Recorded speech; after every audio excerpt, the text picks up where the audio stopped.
Okay, here we go. We're gonna feed our sourdough. It is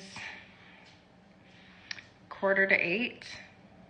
Feeding a little later than normal, but it's okay, it doesn't matter because I'm not baking with it tomorrow.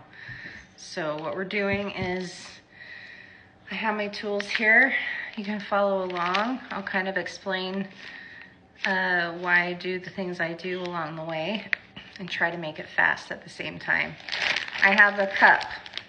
In this case, it's a deli container. It can be any kind of wide mouth container and a Ziploc bag. This is where I put my discard so that I can just, when I fill it up, I just pull it out, zip it up, and throw it away. Keeps it clean. Here's my sourdough starter. She's looking mighty fine. And I know that my jar weighs 470, and I'm gonna discard everything except and leave 30 grams of starter. And I'm gonna weigh out in grams on my scale so that I have the jar and the starter that's left in there where it weighs 500 grams, because that's 30 grams of starter to start with. 500 on the dot. And just to see, there is not much in there. It's just what's against the walls. I have some paper towels on hand. I use two paper towels. That's all I use. Okay, I'm done with the discard. Kind of clean off my spatula and set it on my paper towel. I zip this up and I set it aside. Okay, let's get ready to feed our starter.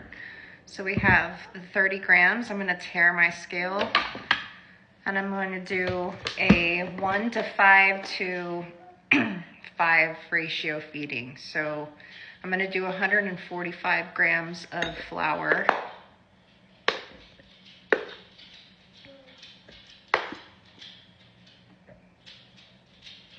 It's a little too much. There we go.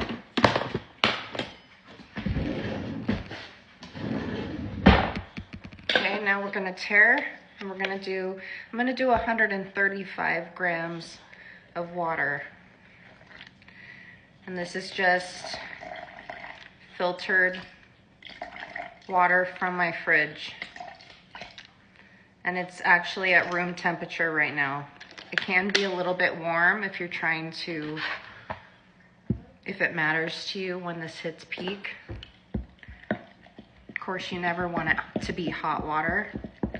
So I'm taking my long dough whisk. You can use a silicone spatula. I would not use any metal when you're stirring your starter. And I'm going to mix this and scrape all the sides down and make sure there's no dry flour left. And it's really incorporated, and I've scraped the bottom and the sides. And that was perfect. It's really thick, like really thick muffin consistency or a really thick pancake batter. And then I'm gonna take my spatula and I'm gonna scrape down my edges.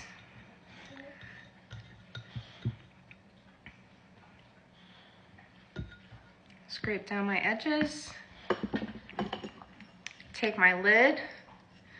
It's not on airtight. Actually, I have a little bit of starter on the edge.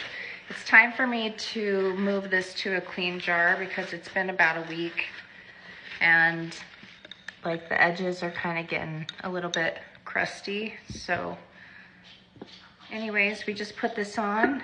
It's not airtight, but it is sealed.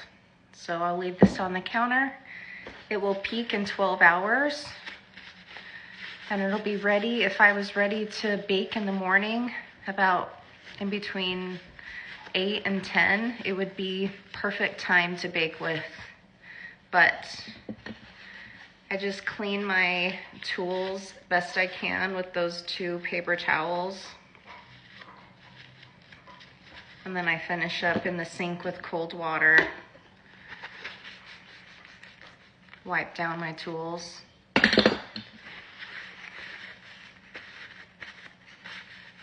Throw that away until there's another day.